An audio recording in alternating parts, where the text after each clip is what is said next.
बनाए हुए उनको मैनेज करने के लिए ये लाइब्रेरीज हमारे काम आती है। अगर आपको वीडियो, ऑडियो या ऐसा कोई भी ऑपरेशन परफॉर्म कर रहे हैं, वो सारी चीजें आपकी नेटिव लाइब्रेरीज की वजह से पॉसिबल होती है। देन हमारे पास आता है ART, जिसमें हमने देखा था डेल्विक के बारे में। क्या है? तो sir virtual machines for executing Android apps, यानी आपके जो एंड्रॉइड ऐप्स हैं उसके उस कोड को एग्जीक्यूट करना, आपकी उस प्रोग्रामिंग लैंग्वेज को मशीन के समझने लायक बनाना, ये हमारे डेल्विक का काम है या एंड्रॉइड रन टाइम लेयर का काम है, जिसके अंदर डेल्विक आता है, जिसके लिए वो कुछ एक्स्ट्रा कोर लाइब्रेरीज को भी यूज लेता है। देन हमारे पास है कोर लाइब्रेरीज, उसी का कंसेप्ट, जहां पे हमारे पास है libraries for data structure, file handling and network communication. आपके डेटा को मैनेज करना, आपकी फाइल स्ट्रक्चर को मैनेज करना और कम्युनिकेशन से रिलेटेड टास्क परफॉर्म करने के लिए हमारी कोर लाइब्रेरीज यूज आती है। देन हमारे पास आता है सिस्टम सर्विसेज। अब सिस्टम सर्विसेज क्या है? तो essential system functions like location and notifications, यानी वो सारी एक्टिविटीज जो सर्विसेज का पार्ट है, जिसमें आपको नोटिफिकेशन दिखता है, लोकेशन एक्सेस होता है, कैमरा एक्सेस होता है, ये जितनी भी सर्विस बेस्ड वर्क है वो सारे के सारे हमारे सिस्टम सर्विसेज का लेयर जो है वो मैनेज करता है। देन हमारे पास आ जाता है हमारा 7 पॉइंट, यानी एप्लीकेशन फ्रेमवर्क, जो बता रहा है provides building blocks of an app development including activities and services, यानी आपके ऐप को जितने भी कंपोनेंट्स चाहिए थे एक टास्क को परफॉर्म करने के लिए, चाहे वो एक्टिविटी मैनेजर हो, कंटेंट मैनेजर हो, ये सारी की सारी चीजें आपका एप्लीकेशन फ्रेमवर्क मैनेज करता है। आपके ऐप के क्लिक करे हुए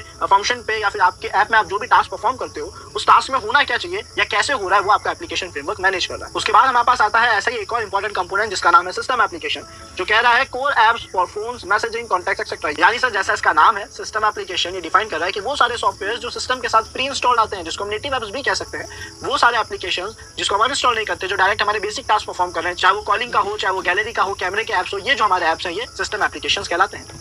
उसके बाद हमारे पास आता है UI, एक और इंपॉर्टेंट कंपोनेंट जो हमें फ्यूचर में कहीं ना कहीं देखने को मिल सकता है, जैसा इसका नाम है यूजर इंटरफेस। यूजर को अलग अलग ऑपरेशंस परफॉर्म करने के लिए एक अच्छा यूजर फ्रेंडली इंटरफेस जो प्रोवाइड कराया जाता है वो यूजर इंटरफेस कहलाता है, जिसकी डेफिनेशन क्या है? Components for building the user interface of Android app, यानी सर हर एक वो कंपोनेंट जो यूजर के लिए एक अच्छा इंटरफेस बनाने में काम आता है वो यूजर इंटरफेस के अंदर काउंट करा जाता है। और उसी के साथ साथ हमारे पास आता है लास्ट, जो कि है एंड्रॉइड सिस्टम आर्किटेक्चर, जिसके बारे में अभी हमने देखा ये क्या है? The overall structure and communication between Android components and layers, यानी हमारे एंड्रॉइड के जितने भी कंपोनेंट्स हैं या आप कह सकते हो लेयर्स हैं, उनके बीच में जो भी एग्जीक्यूशन हो रहा है, कम्युनिकेशन हो रहा है, वो हमें एंड्रॉइड सिस्टम आर्किटेक्चर समझाता है। आई होप स्टूडेंट्स आप